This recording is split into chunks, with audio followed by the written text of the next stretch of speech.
Dans les tranchées, on partageait le silence. Aujourd'hui, on partage les données. Je me souviens de 1915, entre deux assauts. Il y avait un silence qui durait, pas celui du calme. Non, un silence lourd, plein d'attente. On le partageait sans parler, ce silence-là. Un regard, une bouffée de pipe, et parfois, un mot griffonné sur un carnet détrempé. C'est comme ça qu'on se transmettait les choses, sans bruit, sans ondes, mais avec une densité que les gens d'aujourd'hui ne soupçonnent plus. Et puis je vois ce monde-là en 2025, où tout le monde parle, poste, partage, mais où plus personne n'écoute vraiment. Alors je me suis dit, peut-être que le lien, c'est pas la parole. C'est ce qu'on fait du silence.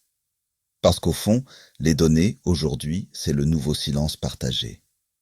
Une IA qui veille, ça parle pas. Mais ça enregistre les signaux faibles. Ça capte les non-dits. Les battements de cœur qui ralentissent, le pas qui se traîne, la lumière qui reste allumée toute la nuit. L'autre jour à Cluis, il y avait une dame, seule, 89 ans. C'est un capteur, branché à une IA, qui a remarqué qu'elle n'était pas sortie de sa chambre depuis 2 jours. C'est lui qui a prévenu le voisin.